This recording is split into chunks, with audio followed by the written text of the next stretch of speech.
સમાચાર સામે આવી રહ્યા છે જેતપુરથી। જેતપુરમાં એબીવીપીનો વિરોધ પ્રદર્શન। GCAS પોર્ટલની ખામીઓ સામે રોષ।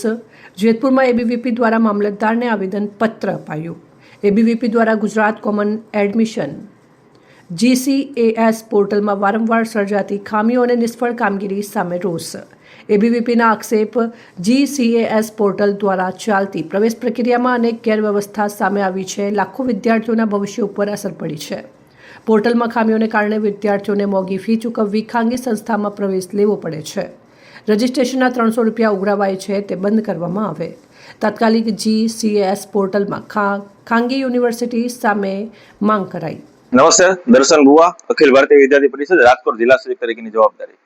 આપ સૌને ધ્યાનમાં છે કે છેલ્લા 2 વર્ષથી જીકાસ એડમિશન સિસ્ટમ એક વિદ્યાર્થીઓને એડમિશન માટે મૂકવામાં આવ્યું છે, પરંતુ તેમાં વિદ્યાર્થીઓને એડમિશનને લઈને એમાં બહુ નાની મોટી વિસંગતતાઓ પડે છે। જેને લઈ છેલ્લા 2 વર્ષથી વિદ્યાર્થી પરિષદ દ્વારા માંગો કરવામાં આવે છે સરકારશ્રી પાસે, પરંતુ હજી સંતોષકારક એનો નિવેડો આવેલ નથી। તેથી વિદ્યાર્થી પરિષદ દ્વારા ચાલુ વર્ષે પણ જીકાસ એડમિશન સિસ્ટમ ચાલુ થાય એ પૂર્વે પૂરા પ્રદેશભરની અંદર દરેક જિલ્લા કેન્દ્રોની અંદર ઉગ્ર સ્વરૂપે વિદ્યાર્થી પરિષદ દ્વારા આંદોલન અને વિરોધ પ્રદર્શન કરવામાં આવે છે, જેની 3 માંગો છે।